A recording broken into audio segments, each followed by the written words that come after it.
શ્રી ગણેશાય નમઃ। જય શ્રી કૃષ્ણ ભાઈઓ અને બહેનો, આપની આ ધર્મકર્મ ચેનલમાં આપ સૌ મિત્રોનું સ્વાગત છે। મિત્રો, આજે આપણે કુંભ મેળા વિશે વાત કરીશું। કુંભ મેળો કે જેને મહાકુંભ, પૂર્ણ કુંભ પણ કહેવામાં આવે છે। તો આજે કુંભ મેળાની આપણને માહિતી હોય છે, પરંતુ આજે આપણે વિગતવાર માહિતી જોઈએ કે કુંભ મેળો એ શું છે, શા માટે તેનું આયોજન કરવામાં આવે છે, કેમ તે પવિત્ર ગણવામાં આવે છે અને ક્યારે તે હોય છે અને કેટલા સમય બાદ તે થતો હોય છે અને ક્યાં તે ઉજવવામાં આવે છે અને ખાસ કરીને તો તેની પાછળ રહેલી પૌરાણિક કથાઓ શું છે તે વિશે આપણે વાત કરીશું।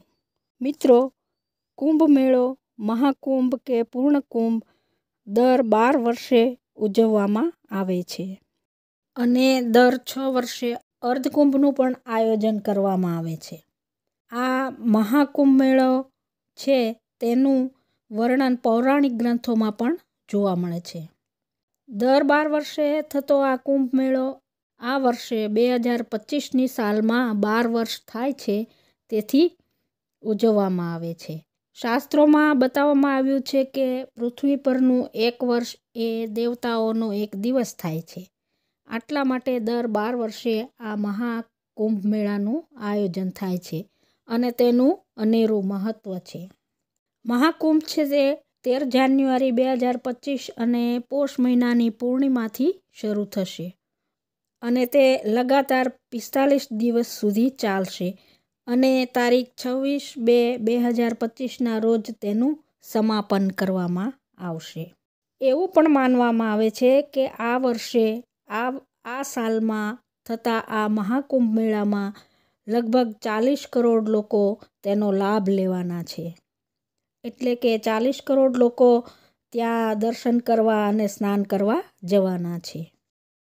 કુંભ મેળો છે તેનું પુરાણોમાં અને શાસ્ત્રોમાં પણ ખૂબ જ મહત્ત્વ દર્શાવવામાં આવ્યું છે। આ 45 દિવસ ચાલતો મહાકુંભ એ માનવ સભ્યતાનો સૌથી પુરાણો અને પવિત્ર તહેવાર માનવામાં આવે છે। આ જે કુંભ મેળો છે તે દર 12 વર્ષે તેનું આયોજન થાય છે અને તે અલગ અલગ 4 જગ્યાએ થાય છે। પહેલું તો આ વર્ષે છે તે પ્રયાગરાજ અથવા તો અલ્હાબાદ, હરિદ્વાર, ઉજ્જૈન અને નાસિકમાં પણ તેનું આયોજન થાય છે। ક્યાં કુંભ મેળાનું આયોજન કરવું તેનું પણ પુરાણોમાં અને શાસ્ત્રોમાં ઉલ્લેખ છે। આ ઉપરાંત દર 6 વર્ષે અર્ધકુંભનું પણ આયોજન કરવામાં આવે છે, જે ફક્ત હરિદ્વાર અને પ્રયાગરાજમાં થાય છે, જેને અર્ધકુંભ અથવા નાનો કુંભ પણ કહેવામાં આવે છે। હવે આપણે જોઈએ તો આ કુંભ મેળાનો ઇતિહાસ શું કહે છે, તો એવું માનવામાં આવે છે કે આ મેળો 850 સાલથી મનાવવામાં આવે છે અને એવું પણ માનવામાં આવે છે કે જગતગુરુ આદિ શંકરાચાર્યએ આની શરૂઆત કરી હતી। પરંતુ કેટલીક કથાઓ કે શાસ્ત્રો અનુસાર જોઈએ તો એવું પણ દર્શાવવામાં આવે છે કે કુંભ મેળો એ જ્યારે સમુદ્ર મંથન થયું ત્યારથી જ મનાવવામાં આવે છે અને સમુદ્ર મંથન તો સતયુગમાં કરવામાં આવેલ હતું, તો ત્યારથી આ કુંભ મેળાનું આયોજન થાય છે।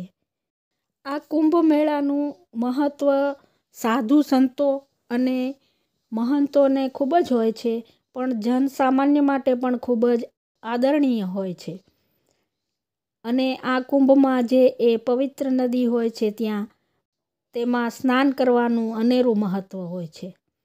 અત્યારે અલ્હાબાદમાં કે પ્રયાગરાજમાં જ્યાં મેળાનું આયોજન છે ત્યાં ત્રિવેણી સંગમ છે અને એ ત્રિવેણી સંગમમાં સ્નાન કરવાનું મહાત્મ્ય છે અને સાધુ સંતો તો આ સ્નાન કરવા માટે તલપાપડ હોય છે કે ક્યારે કુંભ આવે અને ક્યારે અમે સ્નાન કરીએ।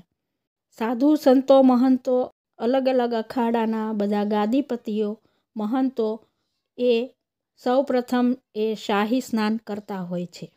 આ વર્ષના કુંભ મેળાનું પ્રથમ શાહી સ્નાન છે તે 13 જાન્યુઆરી પોષ પૂર્ણિમા અને સોમવારના દિવસે સવારના 5 વાગે અને 3 મિનિટથી શરૂ થશે। પ્રથમ સ્નાન સંતો મહંતો કરશે અને ત્યારબાદ એ જનસામાન્ય પણ તે સ્નાન કરી શકશે. હવે જ્યારે આ સંતો મહંતો, અખાડાના સાધુઓ અને જે આતુરતાપૂર્વક આ સ્નાનની રાહ જોઈ રહ્યા હોય છે, તેઓ હજારોની સંખ્યામાં એ લોકો સ્નાન કરવા માટે ભજન, ગીત, સંગીત, વાજિંત્રો, મંત્રો, પ્રાર્થનાઓ કરતાં કરતાં જ્યારે નીકળે છે, ત્યારે એ ખૂબ જ જોવાલાયક અને પવિત્ર દ્રશ્ય ઊભું કરે છે. આજે આખી મંડળી નીકળે છે દરેક અખાડાની, તેને રવાડી કહેવામાં આવે છે અને એ રવાડીના દર્શનનો પણ અનેરું મહત્ત્વ છે. એ સાધુ સંતો પોતપોતાની ક્ષમતા મુજબ કરામતો કરતા, ગાતા, ભજન વગાડતા ત્યાંથી પસાર થાય છે. આ મુહૂર્તના સમયમાં બધા પવિત્ર નદીમાં સ્નાન કરે છે. આ સ્નાનને શાહી સ્નાન કહેવામાં આવે છે. આ રીતે સંતો મહંતો સ્નાન કરી લે પછી જનસામાન્ય પણ ત્યાં સ્નાન કરી શકે છે. હવે આ પવિત્ર નદીમાં સ્નાન કરવાથી હજારો જન્મોના પાપોનો નાશ થાય છે. હવે આપણે જોઈએ કે શું છે આ કુંભ મેળાની કથા. તો શાસ્ત્રોમાં જણાવ્યા મુજબ કુંભ મેળાની કથા એવી છે કે સમુદ્ર મંથન દરમિયાન જે અલગ અલગ 14 રત્નો નીકળ્યા, તેમાં એક ધન્વંતરીજી હાથમાં અમૃત કળશ લઈને પણ નીકળ્યા હતા. અને ખરેખર તો એ સમુદ્ર મંથન કરવાનો મુખ્ય ઉદ્દેશ જ તે એ અમૃત કુંભ મેળવવાનો હતો.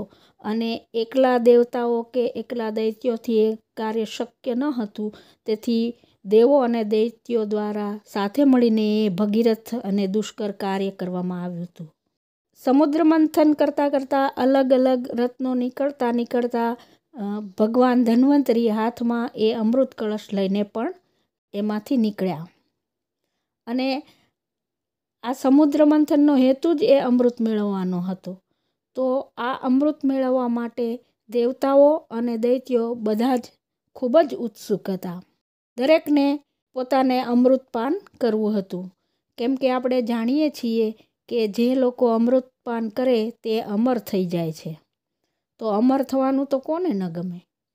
પરંતુ આગળની કથા પણ આપણે જાણીએ જ છીએ કે એ અમૃત મેળવવા માટે દેવો અને દૈત્યો વચ્ચે યુદ્ધ થયું અને છેવટે કોને આપવું કોને ન આપવું, કોણ મેળવે એ પ્રશ્ન થતાં ભગવાન શ્રી હરિનારાયણ મોહિનીનો અવતાર લઈ અને ત્યાં ગયા અને તેઓ તે કળશને લઈને ત્યાંથી જતા રહ્યા.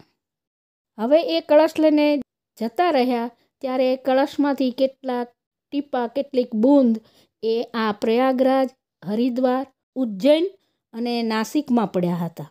અને તેથી જ તેને લીધે જ એ સ્થળે ત્યાં કુંભ મેળાનું આયોજન થવા લાગ્યું. આ કુંભ મેળાનું આયોજન એક ખાસ સમયે જ કરવામાં આવે છે. અને ખગોળશાસ્ત્રની દ્રષ્ટિએ જોઈએ તો જ્યારે ગુરુ અથવા તો બૃહસ્પતિ ગ્રહ છે એ જ્યારે કુંભ રાશિમાં આવે અને સૂર્ય મેષ રાશિમાં પ્રવેશ કરે ત્યારે જ આ કુંભનું આયોજન કરવામાં આવે છે. એટલે સમયનું પણ આ મેળામાં ખૂબ જ મહત્ત્વ છે. આ કુંભ મેળાના સમય દરમિયાન, આ પવિત્ર સમય દરમિયાન સ્નાન કરવાનું જ મહત્ત્વ છે.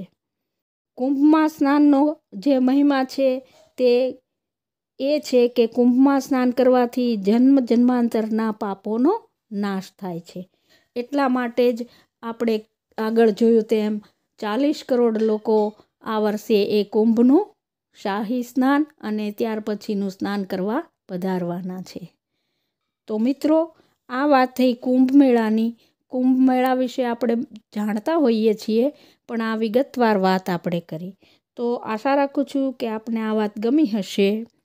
જો ગમી હોય તો આપણી આ ધર્મ કરમ ગુજરાતી ચેનલને લાઇક, શેર અને સબસ્ક્રાઈબ જરૂર કરી દેજો અને કોમેન્ટ પણ જરૂર કરજો. ફરીને આપણે મળીશું કોઈ બીજી વાત સાથે. ત્યાં સુધી આપ સૌ મિત્રોને મારા જય શ્રી કૃષ્ણ.